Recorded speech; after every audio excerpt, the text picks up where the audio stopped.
fiery horse with the speed of light, a cloud of dust, and a hearty Hi-Yo Silver, the Lone Ranger.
His faithful Indian companion Tonto, the daring and resourceful masked rider of the plains, led the fight for law and order in the early western United States. Nowhere in the pages of history can one find a greater champion of justice. Return with us now to those thrilling days of yesteryear. From out of the past come the thundering hoofbeats of the great horse Silver. The Lone Ranger rides again. Come on, Silver. Let's go, big fella. Hi-Yo Silver! Hi!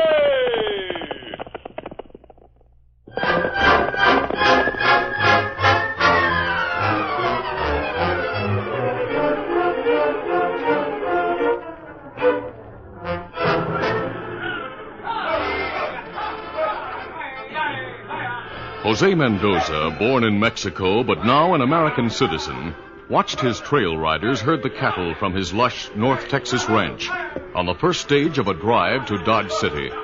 The cattle buyer who had purchased the herd paid Mendoza $9,000 in cash. Mendoza said, "It is considerate of you to pay me like this in advance and in cash." Hey, you wanted it that way, Joe. But the cash... Oh, don't worry that I shall lose it.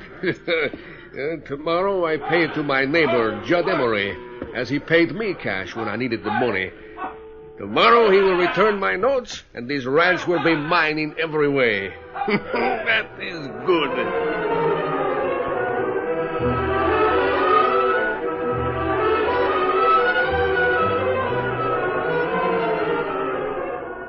But that evening, rancher and moneylender Judd Emery said to his ranch foreman, Hank Parnham, "Hank, Mendoza received his money today, I'm sure of it. You and Jack Russell go to his ranch tonight and get it as we planned." What about his daughter, Marie? She'll be at the ranch house. What you do with Marie is entirely up to you, Hank. Take care of her any way you please.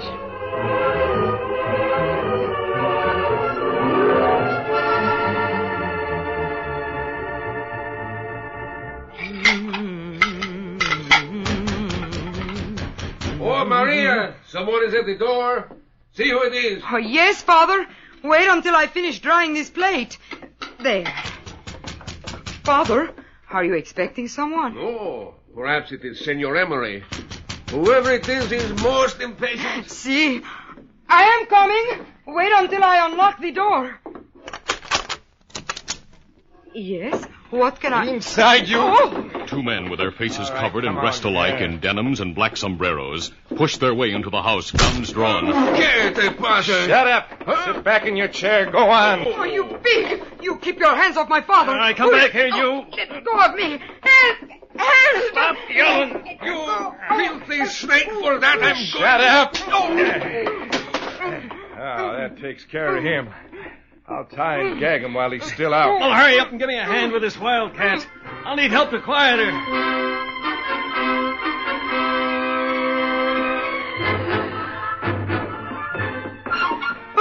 There, that holds it.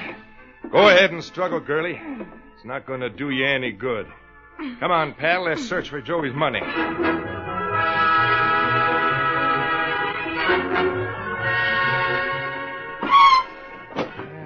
Here's the pouch. Now, let's see. Yes, sir, there's the money. Look at all those bills. Thanks, Joe. Thanks for the money.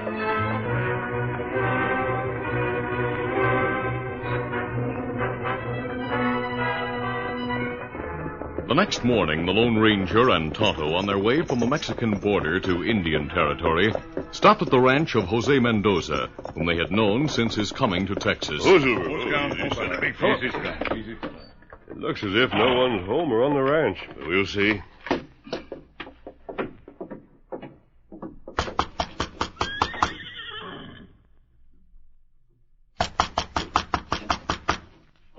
That's too bad, Tonto. I hoped it. Where are you going, Tonto? Me take look in window, Kimasabi. Me see it. Oh, Kimasabi, open door, quick. What's the matter, Tonto? Me see people on floor. One, a girl, and them tied up. What? Maria. Kimasabi. And here... Poor Maria. We'll get you and your father loose. I'll remove that gag first. There. The Lone Ranger and Tonto released the girl and her father. Jose and Maria Mendoza told their old friend what had happened. Mendoza was disconsolate. Now I shall not be able to repay Senor Emery as I promised. But, Father, he will not expect payment today or even soon. Certainly he will not claim your property as forfeit when he learns of your tragic loss. We'll go to see him and tell him what happened. But first, we'd better notify the sheriff. Oh, Tonto. Kimasabi. Please ride to town. Tell the sheriff what happened and ask him to come here with some deputies. Kimasabi. Meanwhile, I'll remain here, bandage Joe's head, and see if the crooks left any clues behind them. Me go now. Come back, pronto. Good.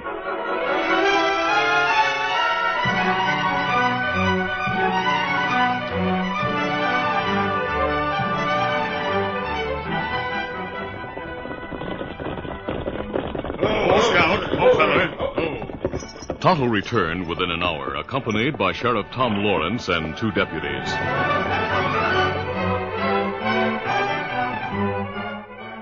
Tonto introduced the Lone Ranger, who repeated the story told by Joe and Maria Mendoza.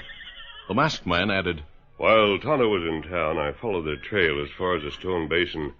The ground there is all rock-covered, and it was impossible to continue tracking them. Yeah, they probably planned their getaway route as perfectly as they planned the robbery. Sheriff, if it's at all possible, we must get those crooks and recover Joe's money. But it may be best if Joe goes now to see Judd Emery. Eh? Why? Emery holds Joe's note, and it's due today.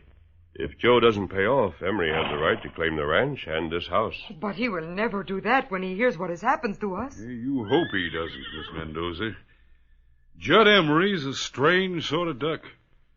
Folks say he has a cash register where his heart ought to be.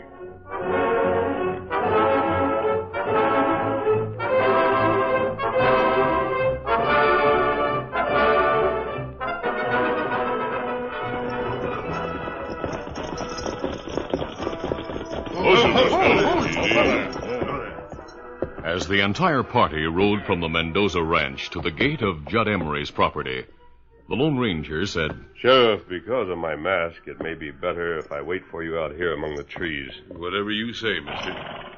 Come along, folks. Andale.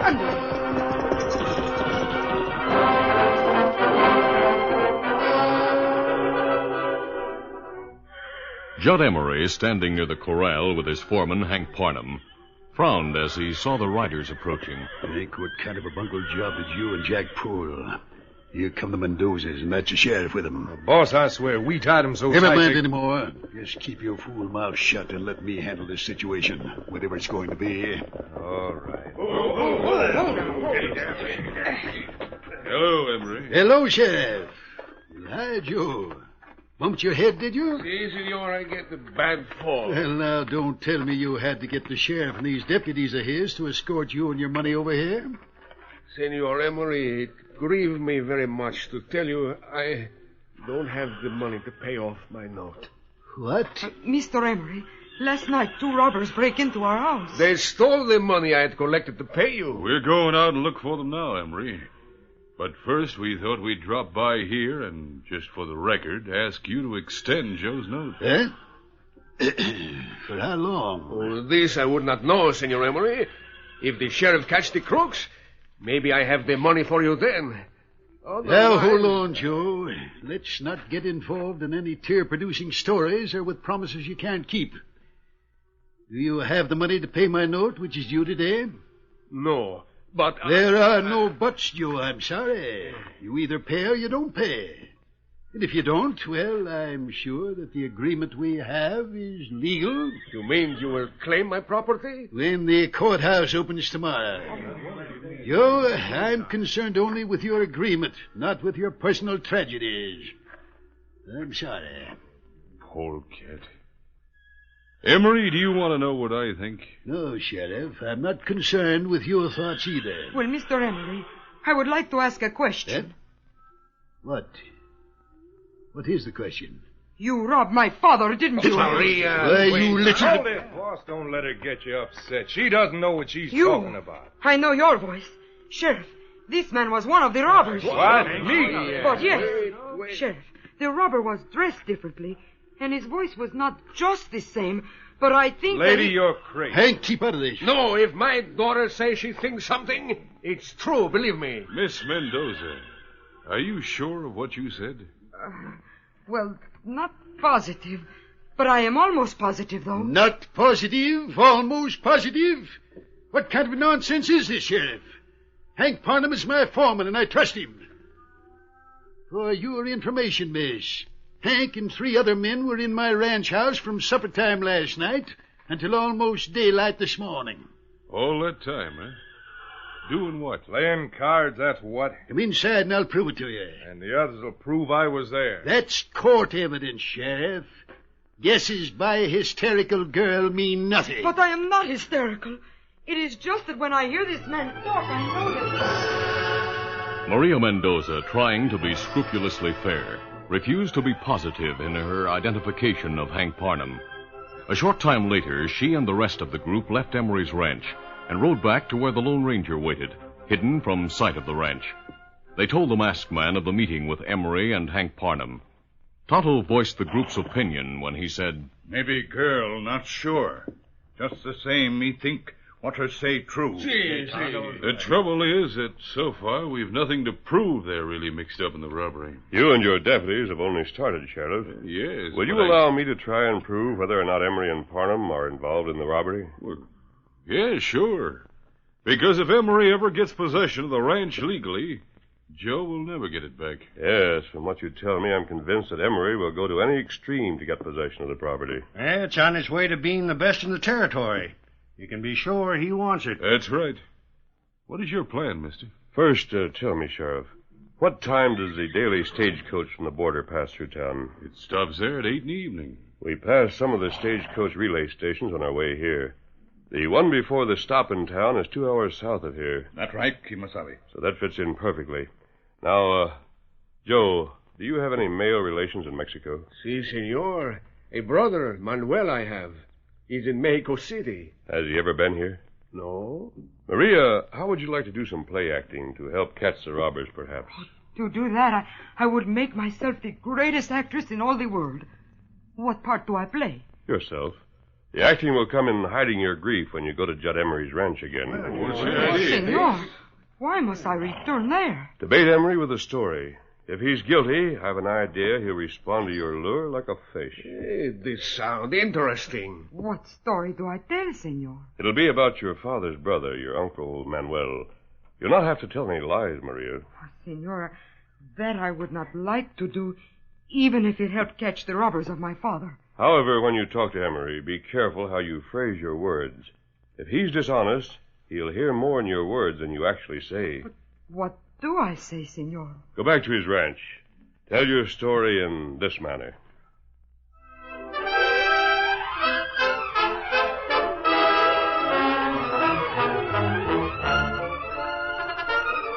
The curtain falls on the first act of our Lone Ranger adventure. Before the next exciting scenes, please permit us to pause for just a few moments.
Now to continue.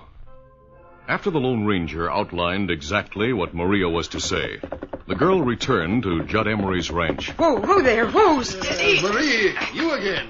Ah, Senor Emery. You are surprised to see me back, aren't you? Yes. What is it you want? Nothing much, Senor. Only that I want you to forget what I have said a little while ago about this man Hank. Oh, you want to forget about that, do you? But see, because now I shall not be all upset about what has happened last night. Not upset? Why not? Because a stagecoach arrives tonight from the border. What has that got to do with making you not upset? The stagecoach arrives every night. But not one like this, Senor Emery.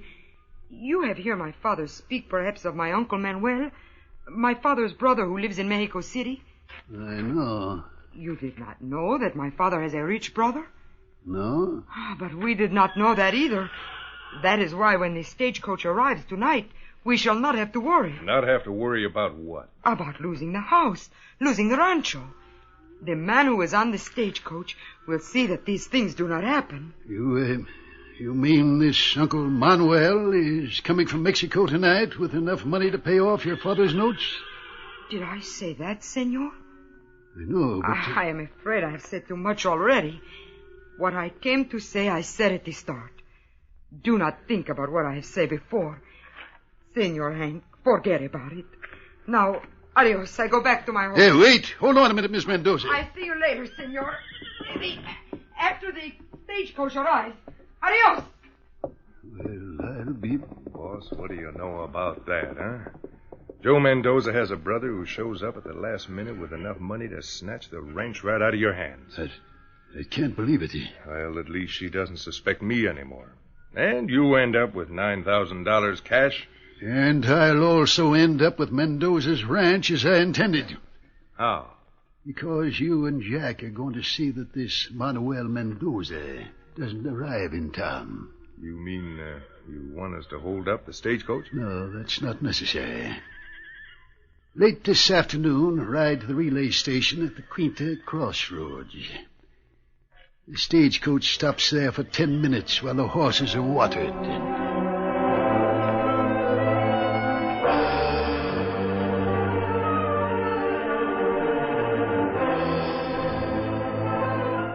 A short time after Maria Mendoza's return to her father's ranch, the Lone Ranger and Tonto prepared to ride away. Sheriff, it's too bad the relay station's outside your county. We'd like to have you with us in case anything happens there. Well, I'll have to round up special deputies and have them comb the countryside for some definite clues to the robbers. I'm needed here. Regardless of what happens here or at the relay station, we'll see you all later. Let's go, Tonto. Come on, Silver. Come on.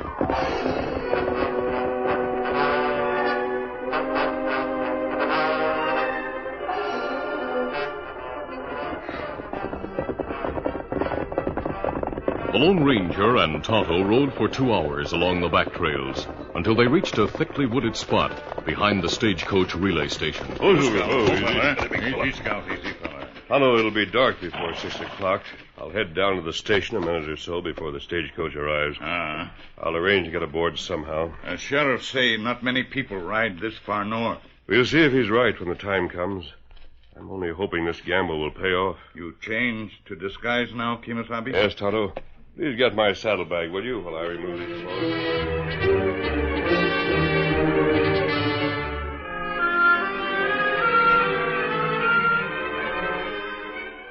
Kimasabi, almost time for... Oh, here, stagecoach now. Yes, right on time. Tonto, you look after Silver. If you get on coach, me take Silver, follow back to town. I see the coach coming now. I better hurry down to the side of the station and be there when it arrives.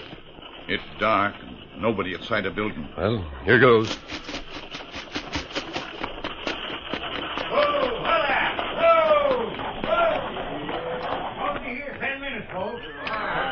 As the stagecoach came to a stop before the station, attendants hurried to water and brush the horses.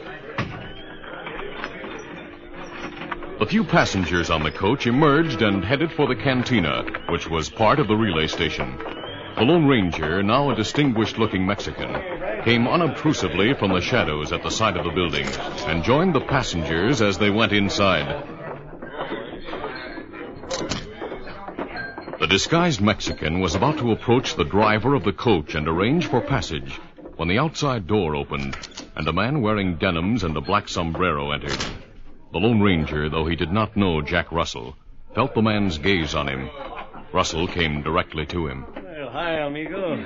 You're Manuel Mendoza, aren't you? Yeah, I did not say that. You have a brother, Joe Mendoza, haven't you? Joe Mendoza, the rancher? You know him, eh? Know him? Well, I work for him. He sent me here to meet you. Oh, but why? Well, his ranch is halfway between here and town, and it's easy to get there from here. Oh, I see you're carrying the satchel. Here, let me take it. No. Nobody touched that bag but me, senor. All right. Don't get upset. I have a horse for you outside, senor. Come, we'll ride horseback the rest of the way. Oh, these I'm going to enjoy. Let's go, senor.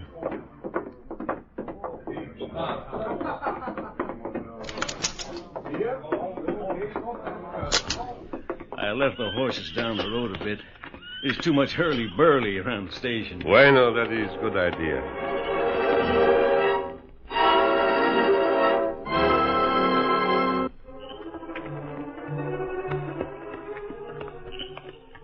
We're quite a distance from the station now, huh? The horses are right in here in this grove. Follow me. Over here by this lighted lantern. Si, senor. Ah, it is bright here. Now I see the horses. Yes, and now you see this gun. Drop that bag. Senor, what is this? You heard what he said. Another one. Yeah, another one, Mendoza. Oh, but you make a mistake. My name is not Mendoza. Don't let him kid you, Hank. He was the only Mexican on the stagecoach. Why do you do this to me? I must go to town. Forget it, Manuel. When you get to town, it'll be in a coffin. You mean you're going to kill me? Yeah, and we'll take that bag of yours, too. Wonder if there's cash in that like the one we took from your brother last night. No, there is only paper in that bag. Cut paper. What? What are you talking about? I'm talking about long enough now. All right, Tonto. Tonto, what are you... You raise hands. Hank, behind us. It's an Injun. Now, Rich, Hank, give me that gun. No, my arm. Hank, get out of the way. I'm going to shoot. Oh, my wrist. I tell you, raise hands. Oh. Now, we take guns. All right, Hank. No. Nice timing, Tonto. I knew you were near us from the moment we left the station. Who are you? Maybe we'll tell you later. After we bandage your wrists and take you and your partner back to Sheriff Lawrence.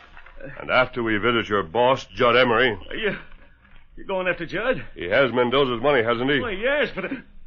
Oh, smart, aren't you? Making me answer that way. Tonto, tie up Hank. I'll bandage this crook's wrist, and then we'll go.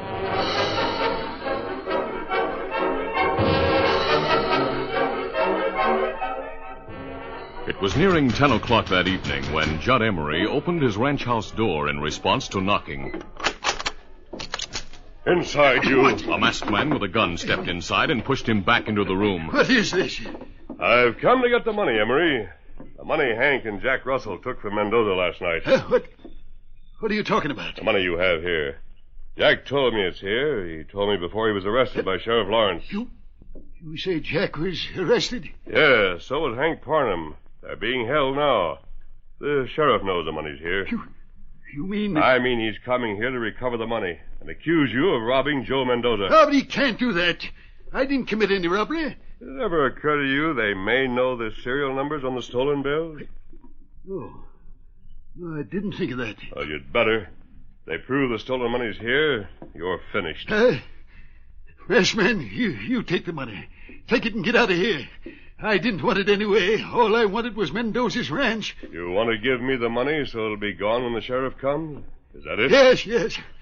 And I'll think of something to involve Hank and Jack without involving myself. Where's the money? In the closet in the next room. I'll get it for you. Don't bother. Sheriff, you take over from here. Sheriff! All right, Oh, no. Come over here. Sheriff Mendoza. Thanks, Masked Man. Yeah, the door was open, Emery. You told us all we need to know. I don't want the money back. All I want is the note you all belonging to me. Yes, I'll give it to you. You'd better, Emery. But it's not going to keep you from going to jail with your pals. The Masked Man caught them dead to rights also. Father, Sheriff, the masked man, he is gone. Yeah. Oh, yes, he has gone. He told me on our way here, after we jailed Hank Parnham and Jack Russell, that he'd leave once we found the money. Well, I'll put the cuffs on you, Emery. Then go into the next room to recover the loot. I have the Masked Man to thank for all this. He is so wonderful, that man. See, I wish in truth he were my brother. Oh, no, Father. I would not want him as an uncle. If he were to be related to me, I would like him as a... Oh, but why dream? You're right, Maria. No girl, not even you, will ever put her brand on the Lone Ranger.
This is a feature of the Lone Ranger Incorporated, created by George W. Trendle, produced by Trendle Campbell Muir Incorporated, directed by Charles D. Livingston, and edited by Fran Stryker.